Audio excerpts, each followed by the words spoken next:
Welcome back. June is a month to talk about something that a lot of men might be neglecting, their health. For more on Men's Health Awareness Month, we bring in our parenting expert and licensed clinical psychologist, Dr. Sheryl Ziegler.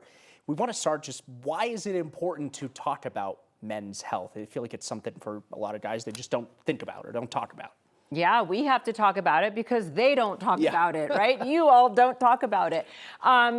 There's so many aspects to it, but if you look at men's mental health, it actually should be sounding some alarms. There are stats that say, men suffer from depression and anxiety, substance use issues, PTSD.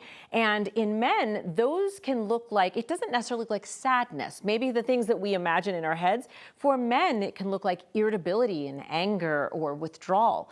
And so when we look at the mental health issues that are impacted within men and then what they do about it. I mean, only 1 in 5 men says they have a friend, and out of those, they don't really talk about feelings. Literally, like 27% of men say they'll talk about their feelings or real things with their friends. And so we've got men out there that we know are suffering from mental health issues on the rise, and it's very much connected to your physical health as well. Well, that's a question I was going to ask you. Like, where is that connectivity? And if you're like looking for one thing, could you see it manifest in the other side? Yeah, so there's a couple of things. If a man has any of those kinds of issues, the mental health, pretty significant chronic issues, we know that they are more likely to suffer from high blood pressure and heart disease.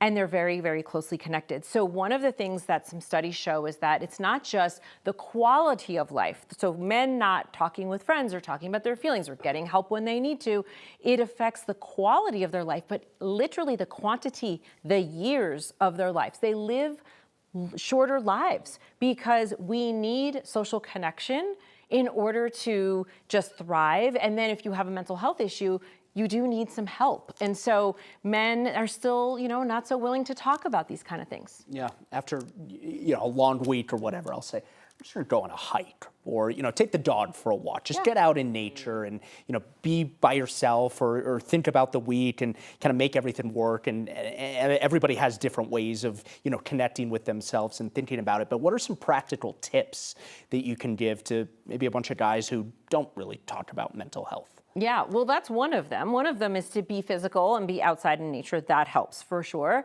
I think the other one is to say, okay, so am I balanced with that? So if you said to me, well, the only thing I do for stress reduction is go do something solitary, then I might say, well, why don't you add something social? And if you don't have friends or someone you're comfortable reaching out to, you can maybe go to old friends, see, if you're comfortable going to them. You can also do that general just check-in with yourself. Like, where in my life am I balanced and where maybe am I off balance? Other things that you can do are truly start talking about this. So that might lead you into a therapy office. It could also lead you, if you are a father, if you are a grandfather, it could break this generational cycle. So when your son or your nephew or your grandchildren see you talking about self-care, mental health, getting treatment, that in and of itself can be a game changer. It's like, okay, if you can talk about this, then I guess it's okay, and therefore I can talk about it. So truly, you have the power to break these generational cycles and the stigma just by simply talking. That's important. Yeah, very good point. Good conversation too, Dr. Sheryl Ziegler, as always. Thank you for your time. Thank you.